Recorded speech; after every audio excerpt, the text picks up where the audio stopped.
मसूद ने अपने ऊनी टोपी को कानों तक अच्छी तरह से खींच लिया। ठंडी हवा उसके गालों को चुभ रही थी। सुबह अजीब तरह से शांत थी। गांव की रोजाना की चहल पहल आज मंद थी। हर तरफ पाले की एक पतली परत जमी हुई थी जो उसके चलने पर उसके पैरों के नीचे चरमरा रही थी। वो करीम भाई की कसाई की दुकान के पास से गुजरा। ताजा कटे हुए गोश्त से निकलती गर्म भाप कड़ाके की ठंड के बिल्कुल विपरीत थी। कच्चे मांस और मसालों की जानी पहचानी खुशबू ने कुछ देर के लिए ठंड को भुला दिया। मसूद ने देखा कि करीम भाई कैसे कुशलता से मांस के एक टुकड़े को काट रहे थे। उनका चाकू लकड़ी के लट्ठे पर लयबद्ध तरीके से वार कर रहा था। उसे कसाई की गर्म दुकान से ईर्ष्या हो रही थी। कोयले की अंगीठी से निकलती गर्मी सड़क तक फैली हुई थी। स्कूल जाने से पहले वह एक पल के लिए वहां रुक गया, गर्मी का आनंद लेते हुए। हवा में एक अजीब सी खामोशी छाई हुई थी। यहां तक कि आवारा कुत्ते भी, जो आमतौर पर भौंकते और एक दूसरे का पीछा करते थे, कहीं दिखाई नहीं दे रहे थे। आसमान में बादल छाए हुए थे। गांव को एक धुंधले भूरे रंग के कंबल ने ढंक रखा था। केवल उसकी अपनी पदचाप और कभी-कभी एक अकेली चिड़िया की चहचहाहट की आवाजें सुनाई दे रही थीं। सन्नाटा अजीब, लगभग भारी लग रहा था, मानो पूरा गांव अपनी सांसें रोककर बैठा हो।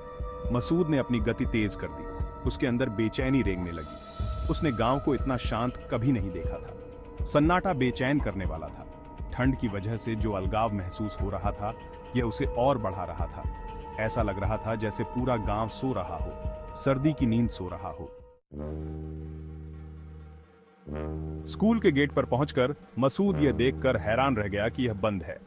प्रवेश द्वार के पास बच्चों का एक समूह जमा था। शांत सुबह में उनकी आवाजें फुसफुसाहटों में बदल गई थीं। वह समूह में शामिल हो गया। उनकी बातचीत के कुछ अंश पकड़ रहा था। हेडमास्टर का निधन हो गया, आज बंद है।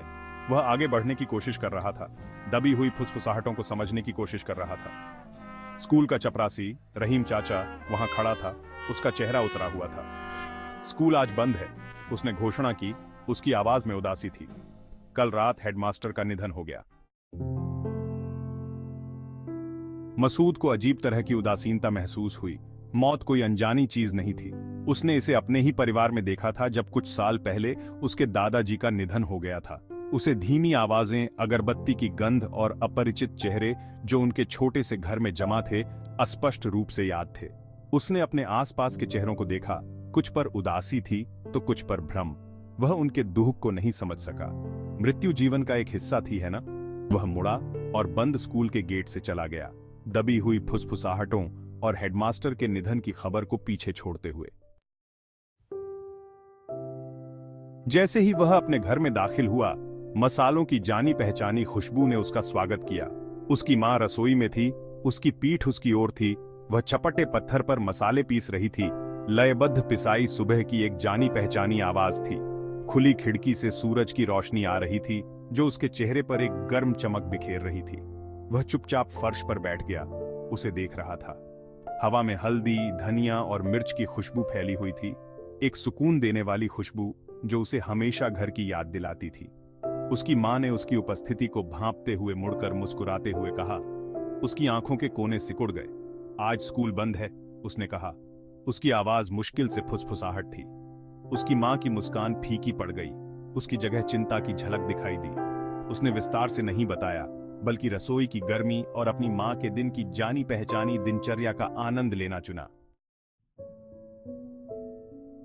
सुबह अपनी सामान्य लय के साथ आगे बढ़ी। उसने अपनी मां को कामों में मदद की, कुएं से पानी लाया और आंगन में झाड़ू लगाई। सूरज ऊपर चढ़ गया था, सुबह की ठंड भगा रहा था। वह गांव की जानी पहचानी आवाजों को जीवंत होते हुए सुन सकता था। औरतों की बकबक, मुर्गों का बांग देना, दूर से विक्रेताओं की आवाजें। उसके पिता गायों का दूध दुहकर वापस आए और उसे सूखने के लिए आंगन की दीवार पर फैलाने के लिए ताजा गोबर की एक बाल्टी थमा दी। तीखी गंध उसके नथुनों में भर गई। उसकी पहचान में अजीब तरह से सुकून था। उसने मन लगाकर काम किया, गोबर को चिकने स्ट्रोक में फैलाया, अपनी पीठ पर सूरज की गर्मी को महसूस कर रहा था। काम खत्म करके मसूद बाहर घूमने चला गया।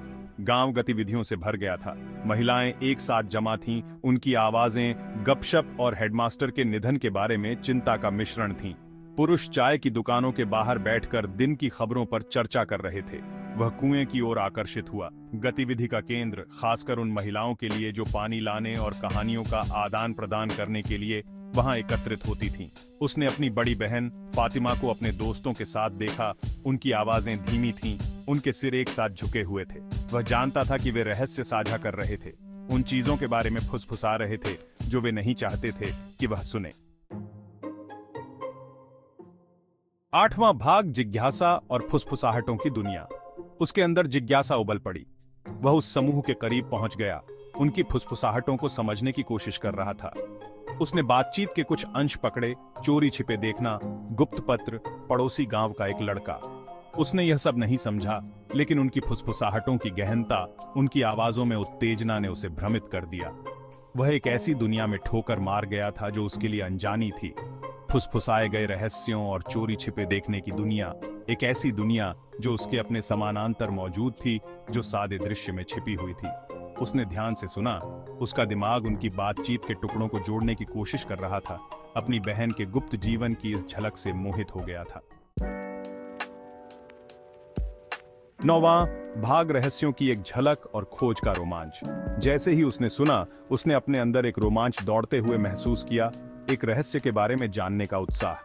यह एक छिपे हुए खजाने को खोजने जैसा था, एक ऐसी दुनिया की झलक जो उसे नहीं देखनी चाहिए थी।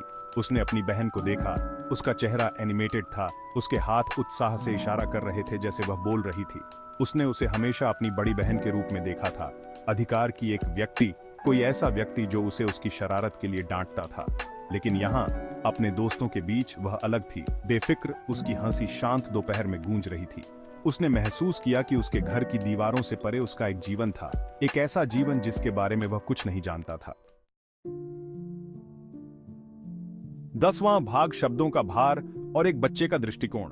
सूरज ढलने लगा था। गांव में लंबी परछाई पड़ रही थीं। मसूद अपनी बहन के रहस्यों से भरा हुआ मन घर वापस चला गया।